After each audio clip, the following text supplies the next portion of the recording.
What's good with y'all? For this ambidextrous drawing video, this is gonna be all over the place, so I'm gonna just be drawing nature with both of my hands. That's the best way I can explain it. With that said, the first thing that I started off drawing in this was an owl, and you're gonna see me kind of shaping out his face and then shaping out a part of his wing too. But as I said, this is gonna be a lot of different ideas crammed into one, so the best way I can categorize it is just nature. With that said though, my idea for it was I wanted it to be like a lot of things that were kind of branching off of each other. With that said, I wanted to have like part of a leopard's face emerging from the owl, if that makes any sense. You know, normally whenever I do these type of drawings, I only draw one thing at once, but I've been trying to challenge myself to kind of push that boundary of having multiple elements make up one drawing. But as I said though, once I got the leopard's face drawn out, I went back to where I was drawing the owl originally, and I wanted to just draw out another wing that was extended from where part of the leopard's face was. I wanted there to be an overlap, but I wanted it to be as clean as possible, so I did my best with it as I was going through drawing it out. As I was going through drawing the owl and the leopard, I did make sure to switch the colors. For the owl, I did use red and black, and then for the leopard, I used blue and red. Once I came to a comfortable stopping point with those two though, just to add more things going on, I did draw a couple butterflies.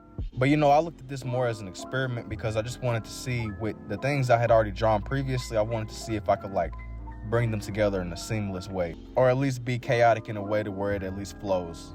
Once that was out the way, I did come to the right side of the corner and I ended up drawing a bee. When it came to the bee, I used a combination of the red, blue, and black, but I tried to keep it having that same scribbly aesthetic going. When it came to the top left, I did draw a ladybug that was flying, and I used the same colors. But yeah, you know, to finally bring everything together, I started going through with the empty spaces and adding my omnilinear designs. And as I said before, this one was chaotic in a sense because it was a lot of different ideas that I was trying to bring together. A lot of the times whenever I do these bigger drawings, I'll only do like butterflies or I'll have it have a singular theme, but with this one, it was all over the place. I had animals and I had bugs too. But as of recently though, I've been just experimenting and trying to widen my range. I'm trying to take bits and pieces of things I've done that are familiar and trying to just like turn it upside down. I feel like whenever I experiment with a lot of the different drawing ideas, it helps me learn too. With that said though, when it came to the background designs, I just went over everything and I did it in a way to where it was just alternating back and forth between the red and the blue.